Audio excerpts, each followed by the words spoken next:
The increasing carbon footprint of rapidly urbanizing cities is putting immense pressure on municipalities to build sustainable infrastructure. Now, an example of a sustainable infrastructure is a public transport system that includes not only buses and rails, but also cars and bikes, all of which are fueled by renewable energy and are equipped with sensors that allow the city's traffic management system to monitor and guide them through the city. This move from individual car ownership to a shared mobility services infrastructure results in less congestion and lower carbon footprint. But building integration between previously siloed domains such as public transport, privately operated bus companies, power companies, renewable energy companies, car manufacturers, government agencies is extremely challenging. There are many impediments to transitioning to such a sustainable infrastructure. And I'm going to talk about 4 of them right now. So the first is technology.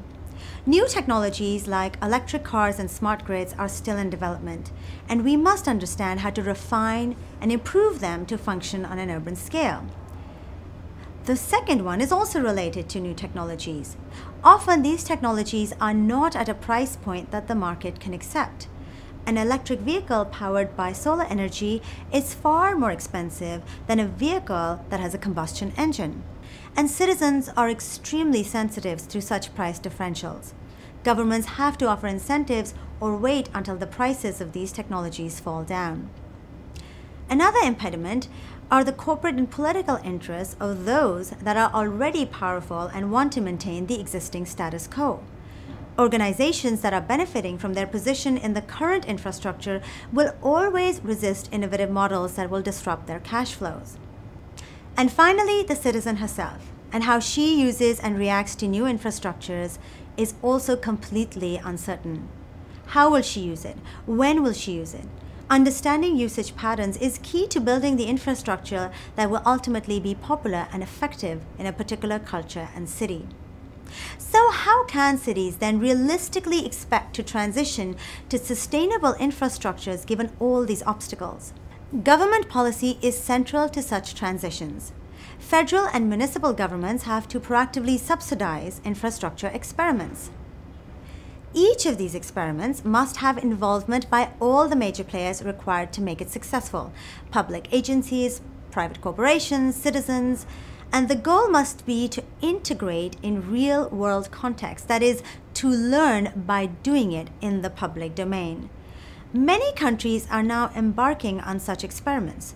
Germany, France, and Singapore, just to name a few, have each undertaken experimentation with precisely the kind of sustainable mobility infrastructure I mentioned earlier.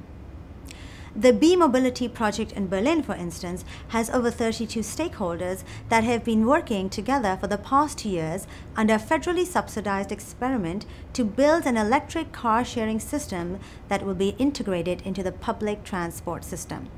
One of their goals is also to experiment with the right business models that can enable this infrastructure to be cost-effective and scalable.